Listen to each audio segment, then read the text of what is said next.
Aubrey Powell. Hello there. You welcome. Okay. Show, and I came from work, Are you ready? Yeah. It's definitely not a declaration of love. What it is that last year was the 50th anniversary of Pink Floyd, and this year is the 50th anniversary of my working with Pink Floyd. So there was a combination of things.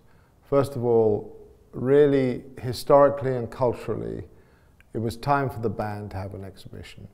And 50 years marked an important milestone in their career.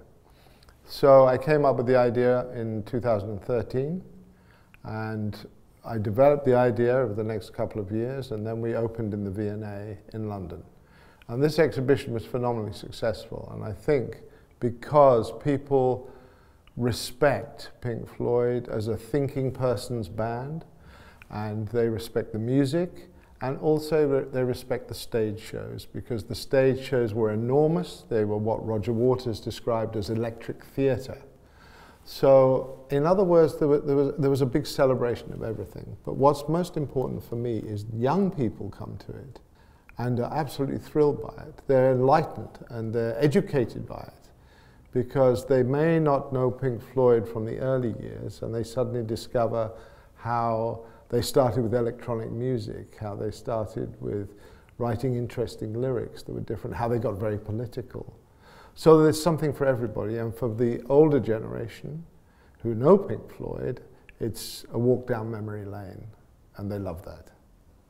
Of course, I approached the band beforehand and said I want to do this. And the Pink Floyd and I have a very strong trust. We all come from Cambridge. We were all together there when we were teenagers. We shared apartments together when we came to London. And of course, I've done many album covers for them, including Dark Side of the Moon. And so there's a tremendous amount of trust there. So when I went to them and said, I want to do this, they said, they said, well, if you can get that together, great.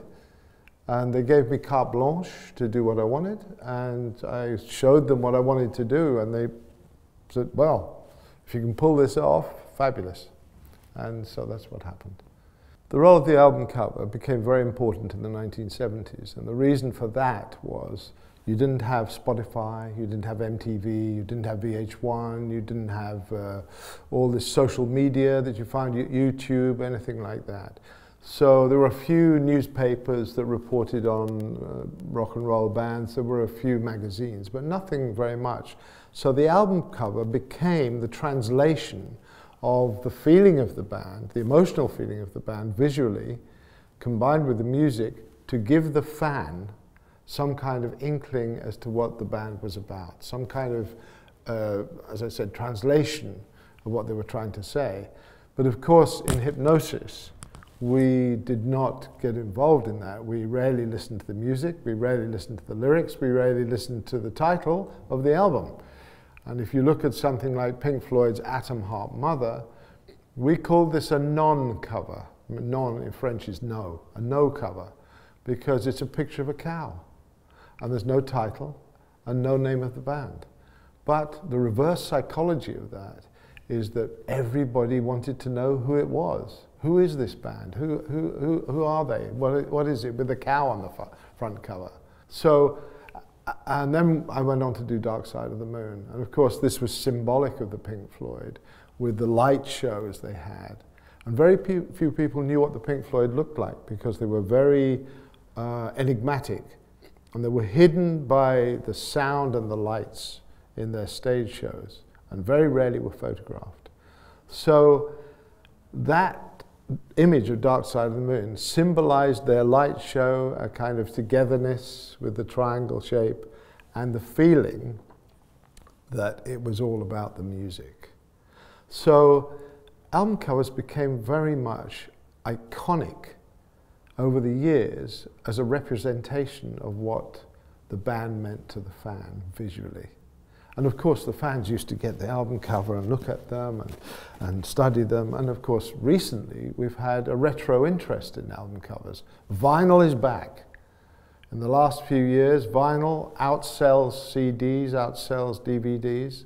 And everybody wants to get back into vinyl with, you know, putting the needle on the record player and, you know, taking the album out of the cover carefully so you didn't damage it. It's a ritual. Yes. And this has come back. And so vinyl is as important now as it was in the 1970s. And so consequently the cover has transcended that period of time. Who would have thought this image of Dark Side of the Moon would be as famous now as it was then? So yes, it's important. I remember the inspiration for Dark Side of the Moon very well. I went to Abbey Road Studios to see Pink Floyd and discuss it with my partner, Storm Thorgerson. And the band said, oh, we're kind of fed up with your surrealist covers. Can't we just have some simple, kind of like a chocolate box or something kind of thing, with an image, with a symbol? And Storm and I left the studios feeling rather depressed because it wasn't our style. So I was looking through a French physics magazine a few days later, and in there was a picture of a glass paperweight on a table with sunlight coming through the window, creating a rainbow. And Storm looked at me and he said, I have it. It's a triangle like that with a white light creating a rainbow. And we scribbled it on a piece of paper. I remember it was almost like a napkin, you know, you get in a restaurant. I drew it like this, very roughly, with some crayons. We took it straight up to Abbey Road Studios, showed the band, and they all went, that's it, that's the album cover. That was it. It was so simple. No. It's not my most favorite album cover. I much prefer, to be honest with you, Wish You Were Here, with the man on fire. Because I really set a man on fire. You know, the idea with Wish You Were Here was that the album was about absence and insincerity within the music business. So I thought, what better than to show a symbol of two businessmen shaking hands and one of them's being burnt in the deal. And that's the symbolic meaning of that picture. And then the Pink Floyd said to me, how are you going to do that? And I said, I'm going to set a man on fire. So I went to Los Angeles, got a stunt man who did fire stunts, and we set him on fire. And I was so lucky to get the picture, because, you know, it'd be difficult to do that now. Health and safety, you know. Yes, I mean, I created many album covers in hypnosis. We worked with Paul McCartney, we worked with the Beatles, we worked with the Rolling Stones. But Pink Floyd, they were easy because we were friends and we had the same rapport. We had the same sense of humor. We had the same way of thinking. We grew up in the same way of influence. You know, for example, they were influenced by John Cage or the blues music or the music of R&B, stuff like that, and we all listened to the same kind of music together. We went to the same movies together. We'd go to the movies of Buñuel, L'Âge d'Or, images like that, or Bergman's Wild Strawberries, or we would go to art exhibitions and be fans of Salvador Dali or René Magritte. You know, so we all had a cooperative of the same kind of thinking. Of course, Pink Floyd, they were in architectural school and art school. I was in an internship in the BBC learning scenic design. Storm was in film school at the Royal College of Art. We were all together in this revolution of the time in 1966. You know, revolution was in the air. Young people were changing. They were taking the world for themselves. And in the same way, we took album covers with the help of Pink Floyd and changed the visual look of them. But we had a very good working relationship with Pink Floyd, yeah. It was very understood, easy, you know, because you just connected straight away like that. It's amazing. Was it a long way? It's been, I've had the most amazing career. I mean, not just with Pink Floyd, but many other things too. But yeah, it's been, in a way, when I look back on this, because I started with Pink Floyd 50 years ago this year, what is interesting for me is that somehow we've maintained those connections really tightly as friends and as working partners. And that's a great feeling. And as I said to you, the trust that is there from them to me and me to them is very positive. So when an exhibition like this comes along, it's like a celebration for both of us. And of course I have a lot of work in the exhibition, which is my own work, visually, as well as their musical work. So one hand is washing the other. And it's a very emotional feeling for me. When I first walked around the exhibition when it was finished, I was in tears. I thought, and I also saw that in some of Pink Floyd too. First of all, this building is perfect. The U Dortmund is a perfect space for the exhibition to fit. It was the right size, it's a modern exhibition, it's a modern building. It has all the facilities that we need. But Dortmund is very special in the heart of Pink Floyd because Roger Waters played the Wall concert here. And that was a very, very poignant moment in Pink Floyd's career. And I guess there's a sort of symbiotic feeling about that. We were offered to go to Berlin or Munich, but we said, no, let's go to Dortmund. Also, it's the center of the Ruhr Valley, and there's a huge music community here that love Pink Floyd, so it seemed only right to be here. And Pink Floyd have always played for the working man, and that's important too. You know, right from the very beginning when Pink Floyd started, they did concerts for free for people like the communist car workers in Paris who were on strike or something like that. So to be in a working man's environment is important to them. And so hopefully people will appreciate it and come along and look at the exhibition. When Pink Floyd started to perform The Wall, there had never ever been anything like that. Nobody had ever seen a wall built across the stage. It was 100 meters, yes, wide. It was and 20 meters high. I mean, nobody had seen anything like that ever.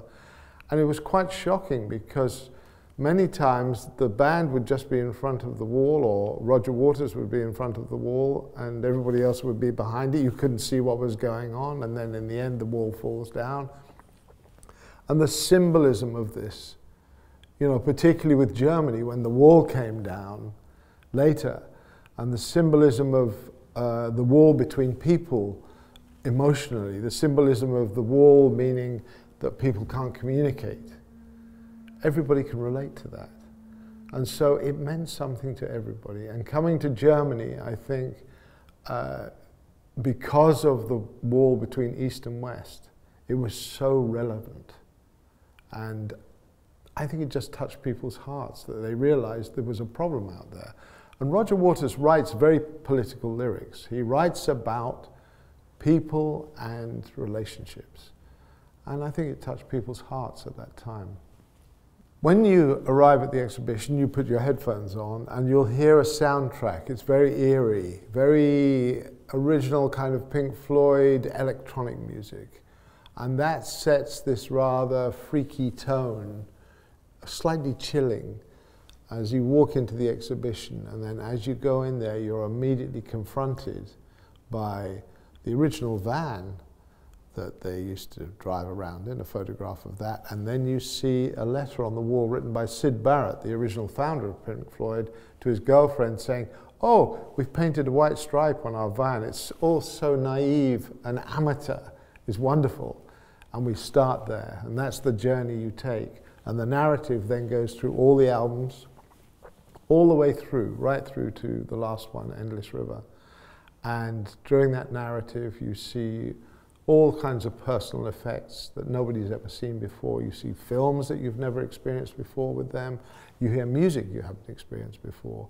But most importantly, I think one of my most favorite things is when you arrive at the wall, you see the teacher, the huge inflatable model of the teacher with his cane.